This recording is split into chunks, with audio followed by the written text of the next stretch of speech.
Hello friends, আসসালামু আলাইকুম। কেমন আছেন সবাই? আশা করি সবাই খুব ভালো আছেন। আজকে পূবালী ব্যাংকের একটি চমৎকার ফিচার নিয়ে কথা বলবো। সেটা হচ্ছে পূবালী ব্যাংকের যতগুলো অ্যাকাউন্ট আপনার আছে, আপনি চাইলে একটা অ্যাপের মাধ্যমে সবগুলো অ্যাকাউন্টই কন্ট্রোল করতে পারেন।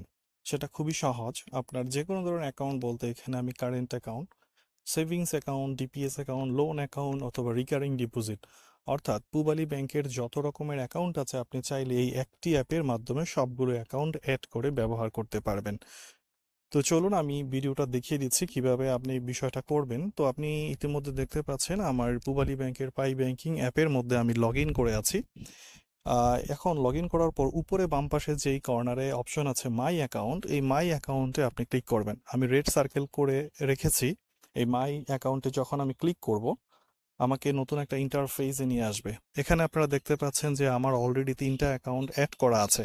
তো আমি চাইলে আরো অনেক অ্যাকাউন্ট এখানে অ্যাড করতে পারবো। তো আপনাদের হয়তো এরকম এখানে একটা অ্যাকাউন্ট থাকতে পারে, যে অ্যাকাউন্টটা দিয়ে আপনি পাই ব্যাংকিং চালু করেছেন ওই অ্যাকাউন্টটাই হয়তো আপনি এখন দেখতে পাবেন। বাকি অ্যাকাউন্টগুলো এখানে আপনি অ্যাড করে নেবেন।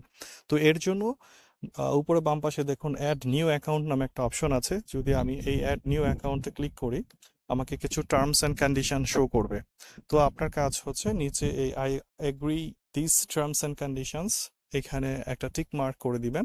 টিক মার্ক করার পর অটোমেটিক্যালি প্রসেস বাটনটা লাইভ হয়ে যাবে। তো আপনি প্রসেস বাটনটা লাইভ হওয়ার পর প্রসেসে ক্লিক করবেন। তারপর আরেকটা ইন্টারফেস শো করবে যেখানে আপনাকে বলবে সিলেক্ট অ্যাকাউন্ট টাইপ। এখানে অ্যাকাউন্ট টাইপ, অ্যাকাউন্ট নাম্বার এবং কার্ড দুইটা অপশনই আছে। আপনি আপনার অ্যাকাউন্ট নাম্বারটা সিলেক্ট করবেন এবং সিলেক্ট করে আপনার অ্যাকাউন্ট নাম্বারটা টাইপ করে রিকোয়েস্টে ক্লিক করবেন। রিকোয়েস্টে ক্লিক করলে অটোমেটিক্যালি আপনার মোবাইলে একটা ওটিপি যাবে।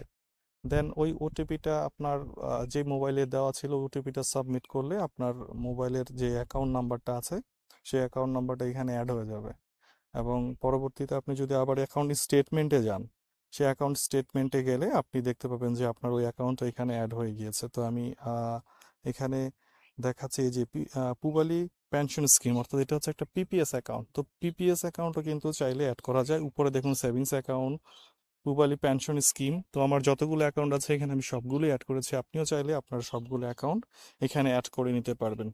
তো এই ছিল আজকের ভিডিও। যদি ভালো লাগে অবশ্যই লাইক, কমেন্ট, সাবস্ক্রাইব করে রাখবেন এবং ব্যাংক রিলেটেড যে কোনো তথ্য জানতে চাইলে আপনি অবশ্যই কমেন্টস করবেন। অ্যাজ এ ব্যাংকার হিসেবে আমি সঠিক উত্তর দেওয়ার চেষ্টা করব।